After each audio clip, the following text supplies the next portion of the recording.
I'm usually not one to throw around extreme emotion, but I'm feeling an extreme goddamn lack of emotion right now. 2 weeks ago, we had the pleasure of watching these old rich guys stand on a stage and blow their collective load on another go-round of slightly improved graphics and greatly diminished gameplay. Shut your eyes and turn your heads, kids, cause last Tuesday's announcement was a moment of conception. In 9 months, the game industry is gonna be squeezing out a new generation. Remember the last time this happened? Back when our whole world was suddenly coated in a layer of wax and slime, and we were given a much clearer picture to soak it all in with? Well, get those towels ready, cause it's happening again. I mean, this is the next generation. This is your grandparents dying so that you and your idiot friends can finally have a shot at running things. This is a new lineup of hardware and software advancements that will just... Wait, that's it?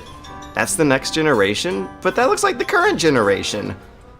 When I was watching the press reveal for the PS4 last week, that was pretty much how my thought process went. It was an uncomfortable mix of childhood hype and adult cynicism. After all, I've lived through about 6 of these generations, and after the first few, the marketing hyperbole starts to wear pretty thin. But there was something especially unexciting about this one. Something about how it doesn't really look like a new generation at all. In fact, it kind of looked more like they were showing off a software update for the PS3 instead of a whole new console. And you can't really do hardware add-ons anymore after Sega failed with that in the 90s. I mean, most of the games they showed off just looked like high-end PS3 games with a texture pack added. So of all the reasons to not be excited for the PlayStation 4, this one is probably the easiest to talk about because you don't have to think about it that hard. You can just look at it with your face. Basically, the concept of diminishing returns has you counting a net decrease for the output of a production process, despite increasing costs of productions. What this means for gaming is that while graphics are still getting better by the year, we're eventually going to get to a point where those improvements aren't going to look like improvements anymore. See, trying to reach the mythical cap of photorealism in gaming is kind of misguided. Every time you up the visual standard of fidelity in most games, you're gonna up the amount of man-hours it takes to meet that new standard. So if we're nowhere near reaching a cap in visual fidelity, we're awfully near reaching a massive plateau. In fact, we're already beginning to see the beginning of the end. Right around 2007, games seemed to reach a certain unofficial standard of pseudo-realist fidelity that they didn't really pass until 4 years later.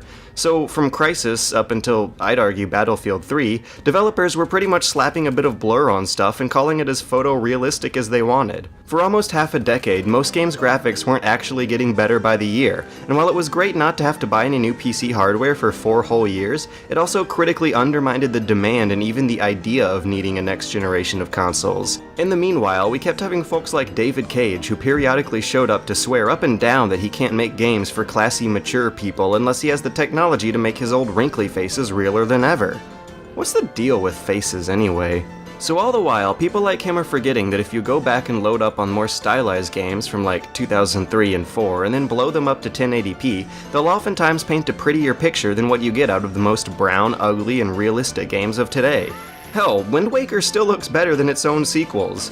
Meanwhile, the modding community was actually giving us a better idea of what next-gen games would be looking like than the professionals were themselves. I mean, the PS4 version of Watch Dogs pretty much looks like the ice enhancer from GTA 4. So basically, 2 weeks ago, we saw trailers for a bunch of next-generation PS4 games that don't actually look that much better than what we're used to. One of them was called Knack, and I could swear that absolutely everything on this screen isn't anything that can't already be done. Instead, we're supposed to be impressed by all the tiny little balls that can fly around. That's what's next-gen about it. So that means that when my computer was doing the same exact thing 2 whole years ago, that was the last gen. That's an example of diminishing returns. So Sony took their proverbial head out from under the ivory tower and decided that this time it might be wise to not smelt their new system out of pure arrogance. Remember all that talk about how hard it was to develop for the PS3, and how the Cell processor was an indecipherable orb that was clandestine enough to even turn Gabe Newell into a mean guy? Sony actually listened and decided to build the PS4 around an AMD-stamped x86 core processor and a Radeon GPU. Basically, what that means is that the PS4 will be using equipment that's a lot like the stuff in a PC. No, I'm no engineer, but putting a bunch of PC parts in a game console is probably great news for all those third-party developers who are looking for a more standardized process behind their multi-platform titles. After all, that was one of the keys to the original Xbox's success. So hardware is converging, and both Sony and Microsoft's new consoles are going to look a whole lot like the PCs they're trying to compete with. There's also the very distinct possibility of a Linux-based Steambox coming out to compete with them as well, along with the living room mobiles like the Ouya and Apple TV. And actually that sounds like a pretty exciting scene, right? You've got lots of products, lots of competition, and even kind of a level playing field. But what you have to consider is that with hardware so homogenized, software exclusives are going to matter more than ever in the next generation. And for the past decade, that's actually been business as usual. Our current generation has two high-end consoles that are already barely indistinguishable from one another, and a market oversaturated with multi-platform ports that are pretty much carbon copies of each other. Brand loyalty was illogical before, but in a few years it'll be obsolete. Your consoles will be very similar to one another, and their exclusive franchises will be full of very similar games. In the high-risk work environment of AAA gaming, creativity and innovation will be discouraged. Upping the graphical fidelity up another notch means upping up production costs, so you can be sure that every big-budget game will be the same M-rated first-person shooter that'll have the same exact iron sights you've been peeping through for years. We didn't see demos worth getting excited about. Actually, most of the games they showed off were just sequels or projects we already knew about. A Killzone sequel is the ever-present killer app shooter. Infamous is getting another sequel. Final Fantasy is getting another sequel.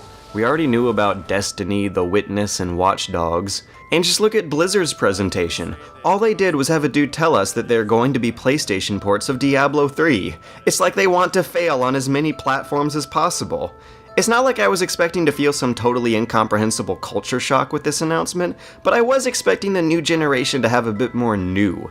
I doubt that playing last year's most disappointing PC games is a compelling reason to dump $599 on something you don't need. Actually, now that you can play Diablo 3 offline on a console, doesn't that totally invalidate Blizzard's argument for forcing it to be always online on the PC? I guess if there's one thing we can thank this announcement for, it's for getting Blizzard to call themselves out on their own bullshit. That's one good thing, but it's not an exciting thing. It's actually a depressing thing. We also can't tell if a lot of the graphical stuff that we saw is actually what we're gonna get. Next-gen tech demos are rarely representative of the final product. Just look back at all the PS3's tech demos that were too good to be true. And I don't even know why companies bother showing game trailers that aren't videos of an actual game. Unless there's a HUD and some occasional screw-ups and imperfections, I can't believe that anything I'm seeing here is actually gameplay. I mean, it's obvious enough when a trailer is totally pre-rendered, but even when they do this cinematic gameplay bullshit, it's still bullshit. It's not gameplay if they just change camera angles to make it more cinematic. The real camera that you play with in the game doesn't move all around like this. Actually, the way that games handle camera angles is a pretty important part of making them playable. You'd think if the game looked good enough being played, they just show off that. So trailers like this just give the impression that the actual game they're trying to show off has to be hid, like it's not worthy of advertisement. If anything, all these videos do is make me more skeptical than excited. Maybe that's why the Watch Dogs trailer was actually the most enjoyable part of this presentation. It actually looked like something that could happen on your TV, and it wasn't the boring shooter.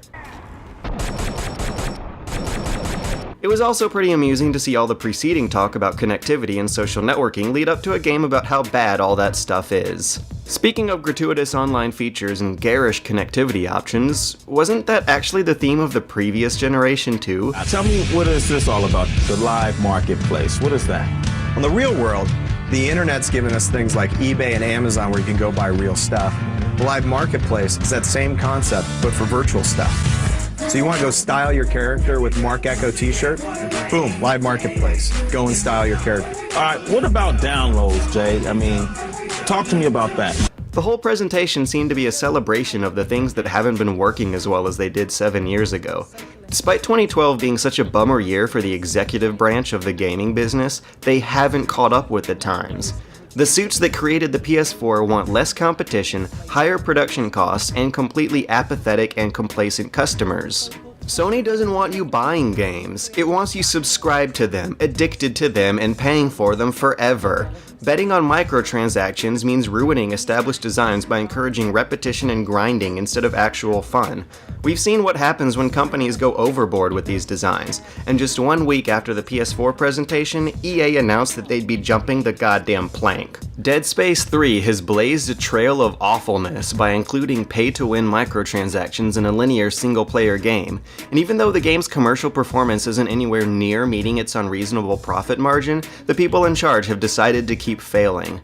And then you have arrogant tools like Cliff Bleszinski who defend these moves for the sake of increasing stock prices. But ironically, increasing the money you put into a game decreases its value to the player.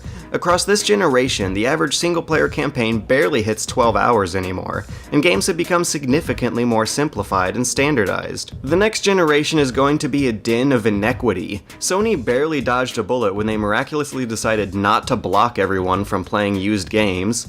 However, with the way the news led up to that story, it sounds like someone stubborn needed to be waterboarded for convincing.